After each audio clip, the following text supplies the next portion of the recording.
Hello there coders, FoxyKid here, and today we're going to be continuing our Flutter course.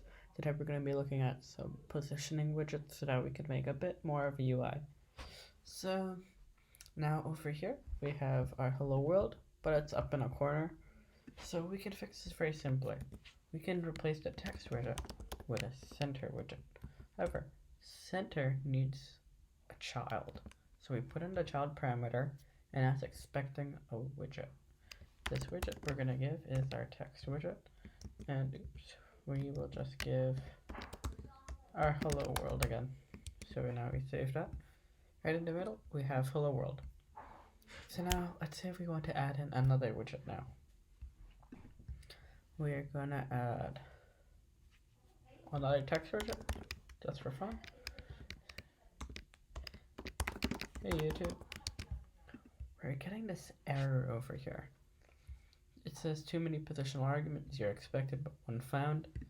Well, the thing is, center can only take one child. It doesn't want lots of children. So what do we do in this case? Well, we have two very helpful widgets. They're called the row widget and the column widget. Both of them do what their respective name says. A row widget allows you to create a row of widgets, and a column widget allows you to create a column full of widgets. So in this case, we're going to have a center. In the center, we will have a column. In this column, instead of taking just a child, we can pass in children. We're still getting an error here. Try moving const from this. Oops, we can remove that now. So now we can put in our text, hello world.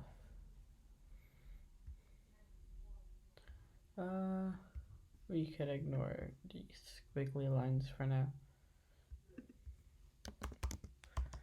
We can just add const over here to make this happy. So we have text hello world, we add a comma, and now since this is an array, we can put in a next item, which will be another text, but doesn't say YouTube hello.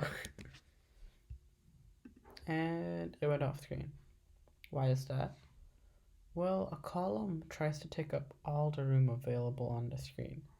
So what we don't want to put inside of the center widget, because the center widget relies on the aspect ratio and the dimensions of its parent. And since it doesn't have restrained boundaries and column wants to go infinitely tall, this causes some issues. So if we replace it like that, we get our text back and up over there. So now we have one column, and inside of this we can put a center with a child. And now in here you can try putting, for example, well actually no, we don't even need a center now. Since we're using a column, we can pass in other parameters now. For example, we have main axis alignment. Main axis alignment expects a main axis alignment data type. Well, it's not exactly a data type, but think of it more of a class with a property that tells us what we want to do. So first we have main axis alignment. We add dot and center. So we do that. It goes straight to the center.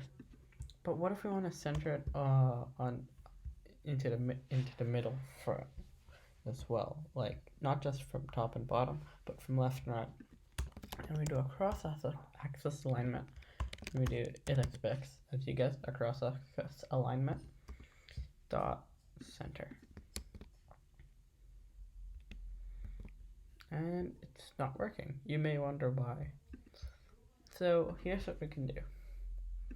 Inside of here, we can put in a container. A container is basically, think of it as a div from HTML. So we're getting some errors because it's not a constant yet. We need to pass it in some parameters. So now we'll give it a child. It doesn't even need a child really, but we're just going to put child, another text, test. And this is still angry. Yeah, we can probably just remove this. We can ignore any further these squiggly lines. Visual Studio is just being Visual Studio. Typically, you won't have this sort of issue. So now we have our child. Now we're going to give this container a height of double dot infinity, a width of double dot infinity. Actually, we'll just give this a height of 10. And we're going to give this a color of colors.red. So now if we do this, now you see that we're in the center. If we take away with double dot infinity, we go back to the small size. This is because the column widget, it's only taking up as much horizontal space as it needs. So the YouTube Hello widget is this big. It's the largest child widget. So it only stretches to be that big. So if the YouTube Hello expands, the column widget expands. But if the Hello World expands, the column widget does not expand because it only looks after its largest widget. That's why putting a width of double dot infinity causes it to stretch fully. Anyway, we can remove this. And a very simple solution for this is that we can wrap the column widget. I'm going to hit Option Enter. Oops. Oh yes, that is not a shortcut on Visual Studio. Well, not to matter. We can just cut this. Now we can place in our trusty center tag, child, column, and it works. This time, because we have the main axis alignment and all of that, our column widget works well with the center widget. It doesn't have any conflict. So we'll just style that real quick to make sure the code is nice and readable. And we can go back to a const. So you may be wondering, okay, we did that. What other widgets do we have? So as I said, we have row widgets. We could put row widgets instead of column widgets and vice versa. So now we're going to put in a row. And in this row, we're going to have some children. Or get like this const. And now what we need is we need a child. We're going to put, this time instead of text, we're going to put a nice flat button. Though this widget may be deprecated, it still works for the purposes of this video. In a future video, I'll be showing you some of the more up-to-date versions. So anyway, we have an on press. We need a child. So for a child, now here we're going to put in another text button, and an on press requires a function. What I'm going to do is put in an anonymous function. So we just put in some brackets, curly brace, and we're fine. Visual Studio is not fine, however, so we'll just remove that. And that. We're just going to ignore the const from now on. So now what we're going to do is we're just going to print hello. Simple as that. Now if we reset, we have a button. You can click it, and we get hello over here. What good is a row with just one item? So now we're gonna, but before that, we're just gonna add some color to our button as color is purple, just so that we can see our button better. Now what we're gonna do is we're gonna follow this by, this time put a raised button. We need our trusty on press. So now this time we will print no because why not? And as a child we'll have text do not press.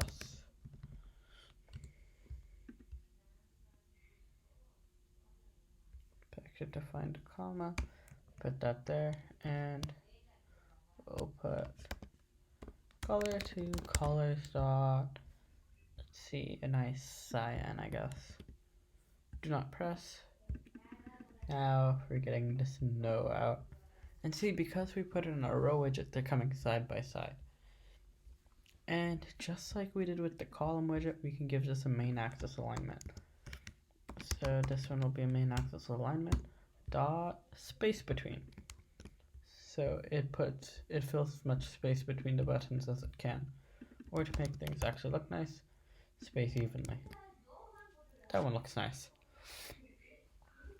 So one last thing I'm going to show you today is that you see our text here? It looks kind of bland.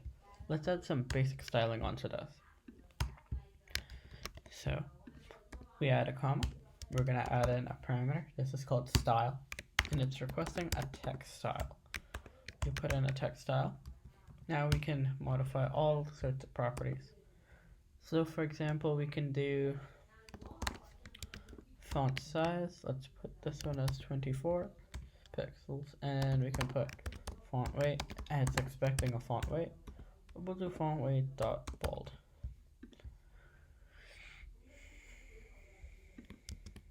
Save that. We got this nice big chunky hello world, and just let's make sure that our YouTube hello isn't feeling left out either. Now we're gonna add a style. It'll add text style, and we'll make the color to colors.red. And what else could we do? There's a lot we could do. We'll just set the background color to colors.black. Yeah. Oh, there we go. We did some simple styling. We looked at a couple more widgets like the flat button, the raised button. We'll come back to them. We'll talk a bit more about how to use these on press with callbacks and all that, and what the exact differences is. Like well, actually we can go over that right now. A raised button, it has this little bit of shadow. You can tell like it's raised off of the project. When you click, you can see that shadow a bit more. Well, flat button, it's just flat. It's just there. So yeah, in the next video, we're going to look at starting work on a very basic app. We have the tools ready. We have the basic knowledge, and using that, we can make a sort of a quiz app. So anyway, guys, thanks for watching. Foxy Code Dojo.